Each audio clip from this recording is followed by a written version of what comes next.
YouTube, I am your host, Mediocre Tutorials and Reviews, back in here with yet one more video. All right, guys, listen, let's get into this one. I have a paternity court reaction for you guys today. We're gonna look at the results. We're gonna talk about it. Here's what I wanna say before we get started. We already know, as dudes, at the point of conception, we lose our right to choose. Understand, we do have a right to choose prior to conception. Wrap it up. Situations like this won't involve you. You understand? Let's get right in it.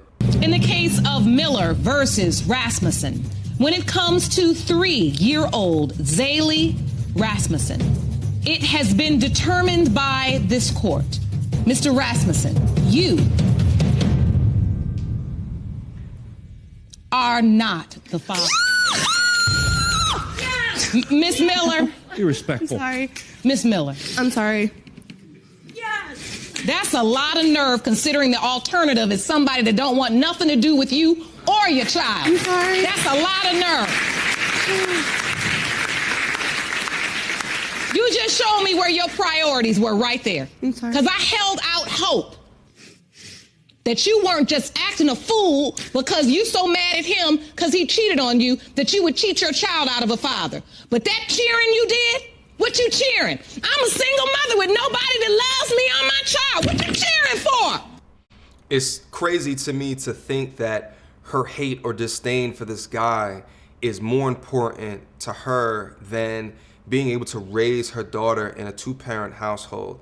It boggles my mind that she felt comfortable in reacting like that in a public setting to a degree that she did. But I'm super happy that this judge is checking her and putting her in her place. Let's keep going.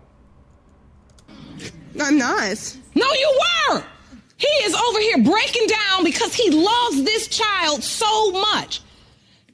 I sit here day after day after day with women hoping a man would drive 16 miles to see their baby, much less 160 miles each way, and abide by a court order and sign a birth certificate and come day after day and week after week so they can grow visitation to have a relationship with the child.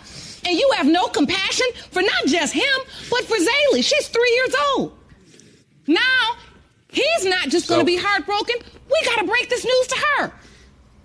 And y'all over here cheering like it's a sport. This is this baby's life.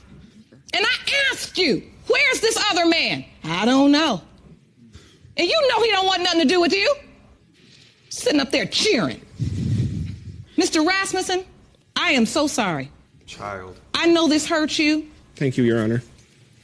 I don't know what I'm going to do. She's my whole world. Everything I do is for her. She was the reason I went to work every day. All right, I tell you guys it was going to be triggering. And here's the thing. We currently live in a society where there is not paternity tests given at the time that a baby is born. So what can happen is there's a degree of trickery that can happen, right?